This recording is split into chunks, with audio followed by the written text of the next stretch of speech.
Welcome to Actual LOL. These are the board games I've been playing lately. Starting with Planet. This is from Blue Orange Games, and the interesting thing with this one is that it comes with these 3D plastic planets with magnets on. So the object of the game is to build the best planet, and in a round you will be taking one of these tiles and placing it onto your planet, and you can place it anywhere that you want. So I could place one here, but what you're trying to do is to connect up regions. So there are sea regions and forests and swamps and deserts and ice regions, and you are trying to connect them up to make the biggest one. You have a secret objective, so you're trying to collect the most of a certain type. But then you also have these public objectives that you're competing for. So for example, every round there's going to be loads of these. So in the game you might sort of try and end up with maybe 5 or 6, something around that. For example, this one is have the biggest desert region that is touching a swamp region, or have the biggest swamp region that is not touching a forest region. So that one can be quite hard, especially towards the end of the game. So you can see all of these objectives. They're laid out in a line for every single round. So you're going to play through 12 rounds because this is a 12-sided object, and you are just going to place a tile every single round. And there's a surprising amount of thinkiness to this game. I know it might look like a bit of a toy with a bit of a gimmick, but actually, no, you can see all these objectives. You know what's coming up. You know what you're after, and you also know your own private objective. So you're really thinking about which tile you want to take and then where you're going to put it, because you might not want it touching a certain type of region because of the goals that are coming up. You won't be able to get everything. What you're trying to do, I think, is look at the objectives and think, how can I best do quite a lot of those and not screw any up? And towards the end of the game, it gets very tricky in terms of just not being able to actually get any, because your globe is kind of filled up at that point. So it plays very simply. The rules are 2 pages. I think almost anyone could play this. It has this wonderful 3D appeal, and it has things to think about. My only downside with the game really is just that it's a little bit solitary, that you are spending your time looking at your globe and the cards that are there that you're competing over. You don't really, there's no way to really interact with the other players. You can look at other people's globes, and if you really wanted to get AP with it, you could be like taking other people's globes and counting everything they've got. I didn't find that happen too much, but it's just that, yeah, you're just doing your own thing, you're thinking about your own thing, and there wasn't really any reason to be communicating with the other players. It's that type of game. And so if that's your kind of game, then Planet is great. There's a great game in here. It's just when I want to play that kind of family gateway game, I want a little bit more interaction, a little less thinking in my head at my own thing, and a little bit more wondering what everyone else is doing, or even interacting with them in some way. So it's not necessarily a negative against the game. It's just that's my reaction to it. It's got wonderful box art from Sabrina Miramon, and she did last year's best box art, which was Photosynthesis, which was also Blue Orange Games. So I'm loving the production value, and yeah, more than just a gimmick with this one. Just wasn't for me long term. That is Planet. Someone Has Died is a party improv game. So if you think of Snake Oil or Fun Employed, it's a little bit like that, but it sort of advances on that idea. The theme is that you're at a will arbitration. So someone has died and you are vying to get what's in their will.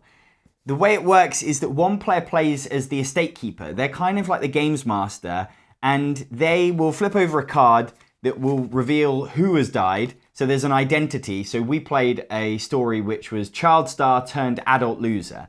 And then the estate keeper sets the story. So they explain how they died and also what's available now in this will. So you can come up with anything. It could be loads of money, it could be very specific personal effects. But all that matters is that the other players in the game, they are at this will arbitration because they want what's in the will. They think it's rightfully theirs. And they've got to persuade the estate keeper that it is. And so everyone will have their own identity. So I played as a psychoanalyst. And then you also have a backstory. So you've got these 2 backstory cards. For example, you could be a shark attack victim, only speaks in questions. They're all just creating this narrative at the table and giving you something to work with to make everyone laugh, but also to give you a story as to why you think you are right. So maybe this adult star was in Free Willy, or this child star was in Free Willy, and so it's perfect that you're a shark attack victim because that's how you know them. But actually, the game tells you your relationship with the deceased. So here are a couple of examples. You were their dermatologist, or you were their AA sponsor.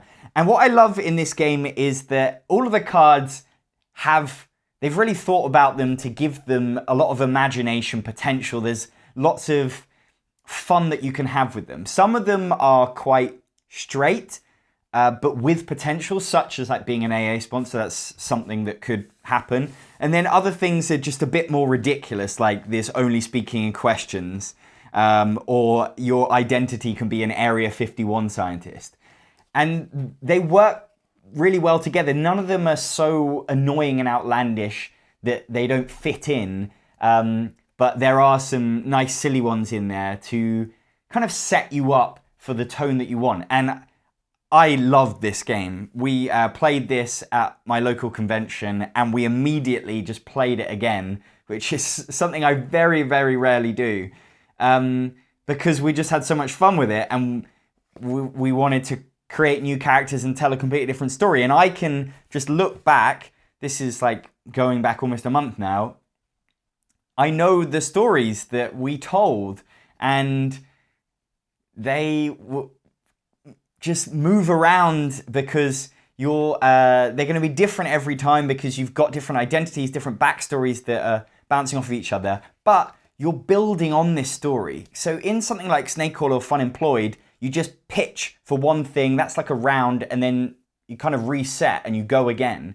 In this, what I love is that the whole game is based around one story and you're all working collaboratively on it. Even if you are competing, because ultimately you want to be the person that gets what's in the will, you have to join in with the story. So much like traditional improv, the rule of improv, right, is yes and. So somebody says something and you have to agree with it and carry on from it. You can't just shut people down. And this game works exactly like that. It even has these objection cards. So the estate keeper has this really nice thing, which is that if they think that somebody's done something nice, basically said something funny or interesting, they've really told a good story, then they can give them an objection card. It's kind of like a little point to give them that, but really what it is a power they can use later. So they can reveal this card at any point they want to play it in front of someone else, to make an objection. So here I've got, your mouth is full of peanut butter,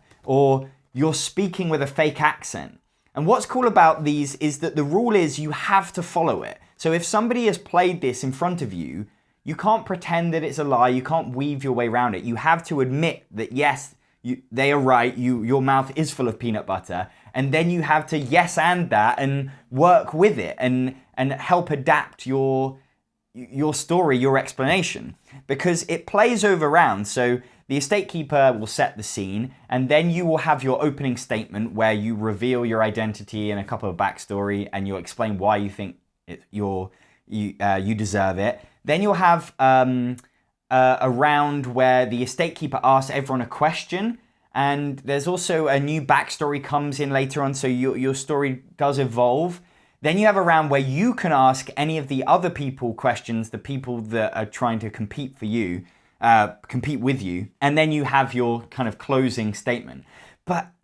And you are supposed to sort of take it in turns and obviously let everyone speak, but there's so much fun with the interaction, because if somebody adds something to their story, and it really fits with kind of where you're going. You're all accusing people of stuff, or you're just questioning them. You're really just buying into this fun story that you're creating together. It feels a bit like playing an indie role-playing game like Fiasco or something, but without any of the kind of, I think, the much less of the pressure. Of course, it is a game where you are having to kind of speak on your own, and so if you find that kind of thing daunting, it might not be for you. But I had an absolute blast with this. So did all my friends that I played it with. And I would recommend it to anyone that likes the sound of it. I think the theme is wonderful. And I would love to see more cards for this, more content, because I can just imagine wanting to play it. Right now, this is my favorite improv game, or game of that type, where you are having to kind of pitch to your friends and make them laugh, because it's just hilarious and with such a funny theme as well. So that is Someone Has Died. Sunflower Valley is a roll and write game. This is, you've got a board, everyone's got the same board. In fact, the game has 5 or 6 different boards that you can play with, so different maps, so you won't get bored of them. So this is double-sided, A and B. And the way it works is that someone will roll the dice, and you take it in turns to pick one of these dice. So I could pick a sheep, and then depending on where I put it on this board will determine which region I can put it in on my map. So if I take orange, I put my sheep in orange, and I draw a little sheep, then nobody else can go in orange that round. So as the round goes on, the color options get limited. And so there can be some real kind of decisions in terms of how are you going to do things. So there are a bunch of different ways to score points. It all happens at the end of the game. Sheep are good next to houses. So the more houses with sheep, the better. But if you have a house that doesn't have a sheep, that is bad. You're going to get minus points for that. So you need to make sure you've got enough sheep. Your biggest sunflower region is going to get you points. So you basically times it by 3. Then you've got sunflowers want to be next to mountains. So you've got these different mountains. You've got villages that you get every time you build a house. You're going to get villages, but also when you have a super sunflower. And so the player with the most villages will get 5 points. The player with the second most will get 3 points. And then the hardest one, but the most interesting one, is this railway, which is the Sunflower Railway. So these points are described here. Basically, you want to connect up your houses with 2 railways in between. And if you can do that with 6 houses, you're going to get 30 points. And so it's really going to rack up the points the longer your railway. And the challenging thing with that is because these are hexes, if you have a railway like this, and then you want to go to this house here, you're going to have a bend on your railway. And so the railway symbols on the dice are either straight or bend. So there will be times where you really want a straight one, but only bends come up and things like that. So there's plenty to think about and lots of different avenues of scoring points. So if you don't get the dice in the region you want this round, you're going to have to pivot to something else. And that works quite nicely. I've found that it's got a decent level of kind of frustration and having to adapt your strategy as you go because of your options. And I think in a bigger player game, the region thing is going to become a lot more tricky because you're often just going to get the last pick and have to go with that color region. So your map is probably going to end up that little bit more frantic and stressful. In a 2-player game, not so much, because you'll have second pick of the colors. I think this roll and write game works really well. I tend to not like roll and write games as much when they have this dice selection, this dice drafting, because it just slows them down. I like the roll and write games where the dice are rolled and everyone uses the same results. This is slowing it down because you're having to wait for everyone else to take their turn before you can do your turn. And so if I'm sort of here, I've got 2 colors to pick from, everyone else is waiting for me whilst I'm deciding, okay, do I take the sunflower or the railway? and where do I put it in there, because they can't do anything until I've put that die on the coloured spot. So that's a little bit of a downside, I would say, but with maybe 2 to 4, I don't think it matters too much. I still think it moves along not too bad. I think that it's got a really nice visual appeal. I think the box is a little bit too big, but you do get plenty of maps in there. It's got a nice cutesy theme, and I think it would be good for families that don't want a too punishing of a roll and write game. So I tend to like the really punishing ones like Quinto and Avenue, where you can end up with getting loads of minus points. In Sunflower Valley, there is a bit of that with the houses, but I found it's not that hard to get enough sheep. You have to make sure the sheep are connected, but they can connect along railways and stuff.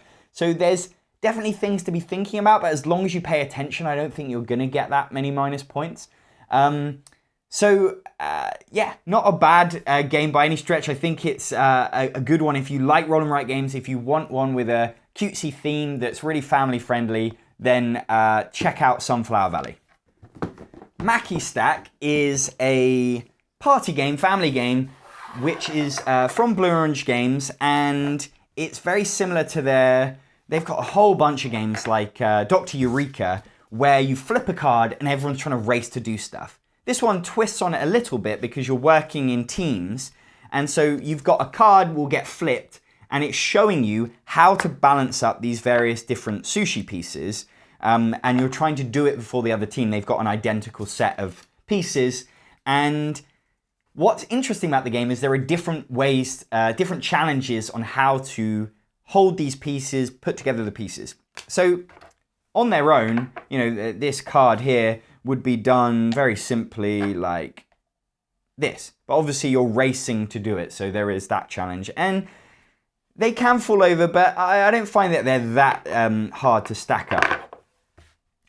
But when you're playing on teams, you can share the responsibility by each holding a finger.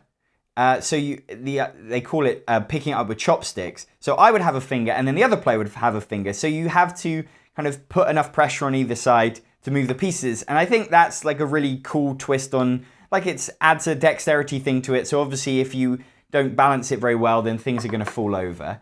The other really cool thing is it comes with a blindfold for each team. So one player can be putting stuff together which they can't see. So the other players are having to describe which bit to pick up and whereabouts in the table it is, and then how they should arrange it.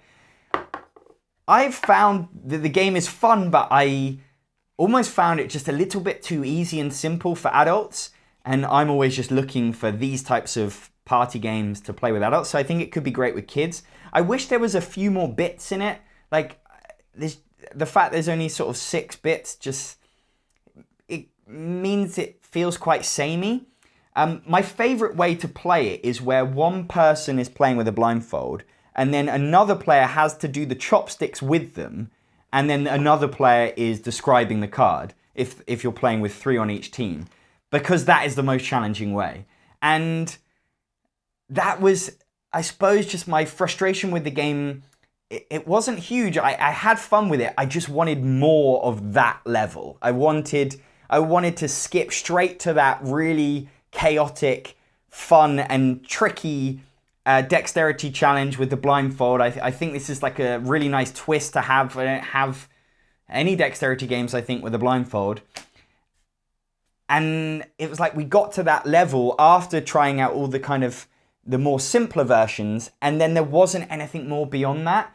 And that was just a disappointment for me. So I think it's I don't really have like a major problem with the game. I think it's really cute, works really well. I think the blindfold is a great addition to this type of thing. I just wanted maybe a bit more challenge, a bit more silliness, and and it didn't quite have that. So that is Mackie Stack.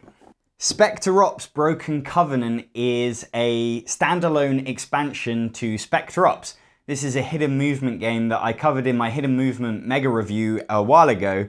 And it was a game that I really liked at the time, where you are moving around. One of you is hiding amongst this big board of numbered spaces, and they are tracking where they move on a sheet, and the other players are trying to hunt them down and kill them.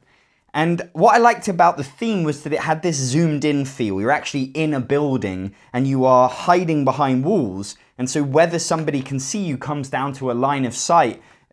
If I'm stood here and this character is here, they cannot see through these walls. But if we step out into the road, suddenly they can. So I'm really having to sneak past them. And it has a realistic feel to that because this is exactly how it would work, sneaking through a building. The way it differs from some hidden movement games is that it adds some special abilities. So the hiding person, the agent, is they've got smoke grenades and things that can stun the hunters, whereas the hunters have abilities for seeing things better or maybe sensing locations or attacking better. And what I have found with the game, this one but also the last one, is that you have to have a balance of abilities in the hunters. If you don't have hunters that can sense your location, then you might struggle. And this is where, over time, I think the game has waned slightly, and this expansion does a very similar thing, is that you can play the game and the agent can be hidden for the whole half of the game, first half maybe. And the hunters have no idea where they are because their abilities aren't really helping them, and the agent's just doing a great job of hiding. And it doesn't give it much tension, especially from the hunter's point of view. They just feel like they've got no information. They're wandering around aimlessly. Whereas in Letters from Whitechapel, which is a hidden movement game I really love, there's always the ability to find clues. You're always going to get an increasing tension as you find more and more information, and you are going to get closer to finding information at least, and hopefully getting closer to catching them. In this one, it doesn't promise that tension. It probably will give you that, but there is a certain amount of luck and to do with the way the agent plays, and then also to do with the combination of abilities that the hunters have. So I really like the theme that it delivers, but it adds some extra fiddliness on top of your average hidden movement game with the abilities and with the powers. So I wouldn't go out of my way to recommend it in the way that I would maybe with Letters from Whitechapel. What the new one adds is that it brings in new characters, and it brings in this cool new thing where the agent can go and collect new abilities. It's basically like a sort of supply drop, and they can specifically go to that location and get more cards that they can use. I thought that was a neat twist. It brings a new map. So I think it really comes down to this. If you've played Spectre Ops and you really like it and you want more of it, they've actually fixed some of the character cards, and they brought in new rules for the traitor element, which I'm still not convinced by, but I don't think you have to play by any stretch. I think this game is sort of best with 2, 3, or 4. Then I think that if you want more Spectre Ops, then this is definitely a no-brainer. But where I once would recommend Spectre Ops in a really passionate way, I think it's still a good game. I would prefer to play Letters from Whitechapel now, and that's kind of where I'm at with it. So that is Spectre Ops Broken Covenant. Finally, Tomato is a very simple party game from Oink Games, and I've loved their party games, Fake Artist Goes to New York and Insider, so this is why I wanted to try it out. It's very simple. You are having to say out loud a sort of made up word. So these tiles will say things like tomato or toe or marto or ma, and as the game goes on, you roll a dice and you will be adding tiles to this word. So on my turn, I might have to say tomato, marto, marto, or marto, tomato, marto, marto. And that's it. And you're just trying to say that in a fast fashion and not make any mistakes. If you make any mistakes, you get punished. And everyone's just trying to score points based on not making mistakes. And then they also throw in this tile potato just to kind of throw you, because you're obviously saying things tomato and then you have to say potato, and that kind of can throw you. What I found with this one is that it's sort of fun once, but it didn't really have any longevity. It was quite frustrating because the text is written very small on the tiles. You probably can barely see that, and not very clearly. So when you're playing it, the idea is you have to pass this word around, and it's just very hard for people to be able to read it. Then on top of that, because you've got so many of these tiles, and this word can get really, really long, much longer than this, it's just very hard to kind of put it in front of, if you're sat around a table, you've got to keep moving it so that people can read it. And then I also found that some people are just really good at it, and other people not so much, and they would just get very frustrated because it would always be them losing the round, and it just wasn't very fun. And some games like this that require you to kind of do silly challenges where you're going to make mistakes, something like Anomia or Blurble, generally everyone kind of makes mistakes, or that's my experience. It's a bit more balanced. In this one, it just was the same people, and it just wasn't really fun for either side, because I don't want to sit there winning all the time and just feeling bad for someone. So I feel like the challenge wasn't really there in terms of balancing it for everyone, but even if it was, the tiles were unreadable, and the experience was sort of fun for a bit, but really just kind of lost its appeal. So I'm afraid this is a miss for me from Oink Games. Always excited to see what they do, but this isn't on a par with Fake Artist or Insider. So those are the games that I've been playing lately. I'll put links to where you can buy them in the description below. I'm John Purkis. Thanks for watching.